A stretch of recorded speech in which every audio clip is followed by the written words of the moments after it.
हमारा पूरा जीवन एक चक्र है जिसमें हम पैदा होते हैं, बड़े होते हैं, बूढ़े होकर मृत्यु को प्राप्त हो जाते हैं। आज की कहानी में हम आपको बताने वाले हैं जीवन का सत्य। एक बार की बात है, बुद्ध अपने अनुयायियों के साथ बैठे हुए थे। तभी एक वृद्ध मनुष्य वहां पर आया। उसने बुद्ध के सामने हाथ जोड़े। वह कभी जोरों से हंस रहा था और कभी जोरों से रो रहा था। ऐसा देखकर अनुयायी बोले, गुरुजी, यदि आप कहे तो हम इस वृद्ध को यहाँ से ले जाते हैं, क्योंकि यह कभी हंस रहा है, कभी रो रहा है, लगता है कोई पागल है, कहीं आपको कोई चोट ना पहुंचा दे। वृद्ध व्यक्ति बोला, नहीं, मैं पागल नहीं हूं। मैं हंस इसलिए रहा हूं क्योंकि मुझे इस संसार चक्र का रहस्य पता चल चुका है, और रो इसलिए रहा हूं कि यह मुझे वृद्धावस्था में पता चला है। ऐसा कहकर वह फिर हंसने लगा और फिर थोड़ी देर बाद रोने लगा। बुद्ध अपने शिष्यों से बोले, इन्हें ज्ञान की प्राप्ति हो गई है, तुम्हें भी इनसे जाकर कुछ सीखना चाहिए। शिष्य बोले, गुरुजी, आपको सचमुच लगता है कि यह हमें कुछ सिखा पाएंगे? बुद्ध बोले, यह बूढ़ा व्यक्ति अपनी जवानी के दिनों में यहाँ आया था। उस वक्त इसने मेरा बहुत विरोध किया था, लेकिन अब जब यह आया है तो जीवन से बहुत कुछ सीख कर आया है।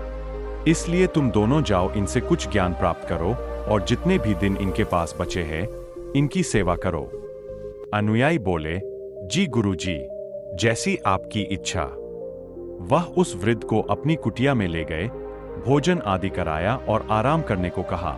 जब वृद्ध की नींद पूरी हो गई तब शिष्य उनके पास आए और पूछने लगे, आप हमें बताइए, आपको कौन सा ज्ञान प्राप्त हो चुका है? वृद्ध बोला, मुझे जीवन का सत्य प्राप्त हुआ है। जब मैं छोटा था तब बहुत जिद्दी हुआ करता था। मुझे हमेशा महंगे खिलौने चाहिए होते थे। उसके लिए अपनी माँ से बहुत जिद किया करता था।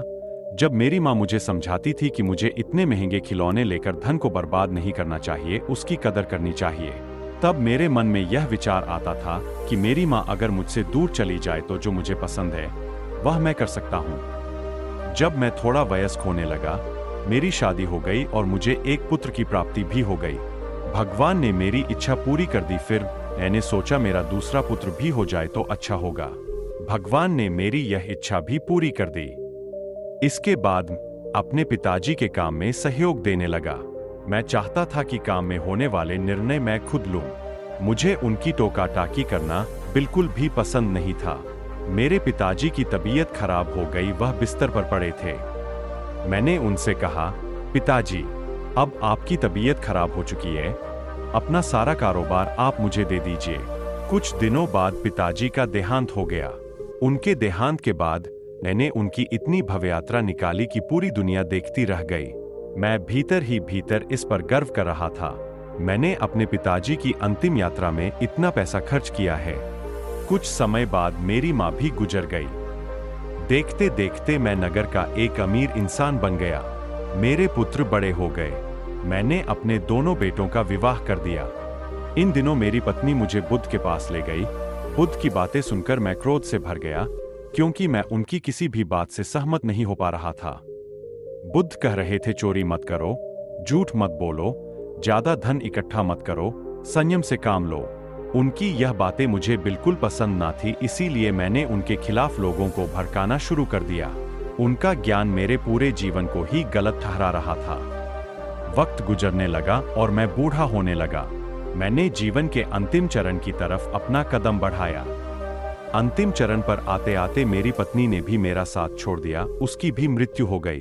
अब मैं अकेला अकेला रहने लगा। मैं ठीक उसी स्थिति में आ गया जिस स्थिति में मेरे पिताजी थे। मैं बिस्तर पर पड़ा हुआ था।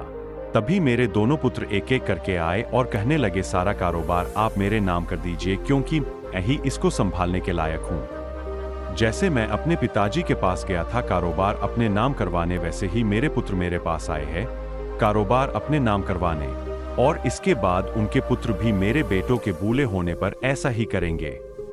जैसा व्यवहार हम अपने माता पिता के साथ करते हैं, वैसा ही व्यवहार हमारी आने वाली पीढ़ी हमारे साथ करेगी। यह चक्र ऐसे ही चलता रहेगा। यही जीवन का सत्य है। जो आपने अपने जीवन में किया है वैसा ही आपको भोगना होगा। मेरे बच्चे कारोबार के लिए लड़ने लगे, इसलिए मैं बुद्ध के पास आ गया। मुझे सब समझ तो आया, लेकिन अब मुझे यह समझ नहीं आ रहा कि बुढ़ापे में यदि मुझे ज्ञान भी हुआ है तो उसका क्या फायदा है। वह अपनी बात समाप्त कर बुद्ध के पास पहुंचे। वृद्ध बुद्ध से बोले, बुद्ध, आपकी कही हुई हर बात सत्य थी, पर सत्य मुझे तब पता चल रहा है जब मेरे पास जीने की उम्र ही नहीं बची। क्या अब इस सत्य का कुछ लाभ है? बुद्ध बोले, तुम्हारे पास जितनी भी सांसें बची है, जितना भी वक्त बचा है, उसे वर्तमान में जियो। खुद को शरीर की तरह नहीं बल्कि आत्मा की तरह देखने का प्रयास करो, और जो ज्ञान तुम्हें प्राप्त हुआ है उस ज्ञान को लोगों तक पहुंचाओ ताकि जो गलतियां तुमने की वो कोई और न करे। यही तुम्हारे लिए उत्तम है। जैसा व्यवहार आप अपने बड़ों के साथ करेंगे वही व्यवहार चलकर एक दिन आपको अपने बच्चों से मिलेगा। यही जीवन चक्र है और यही जीवन का सत्य है। जो आपने दिया है वही आपको मिलेगा, इसलिए आप अपने बड़ों से वैसा व्यवहार करें जैसा व्यवहार आप खुद के लिए चाहते हैं। दोस्तों, अगर आपको ये कहानी अच्छी लगी हो तो कृपया करके आपकी प्यारी चैनल पीसफुल बुद्धा को सब्सक्राइब अवश्य करें ताकि ऐसी ही सीख देने वाली कहानी हम आप तक पहुंचा सके। तो बोलिए दोस्तों, ओम नमो बुद्धाय।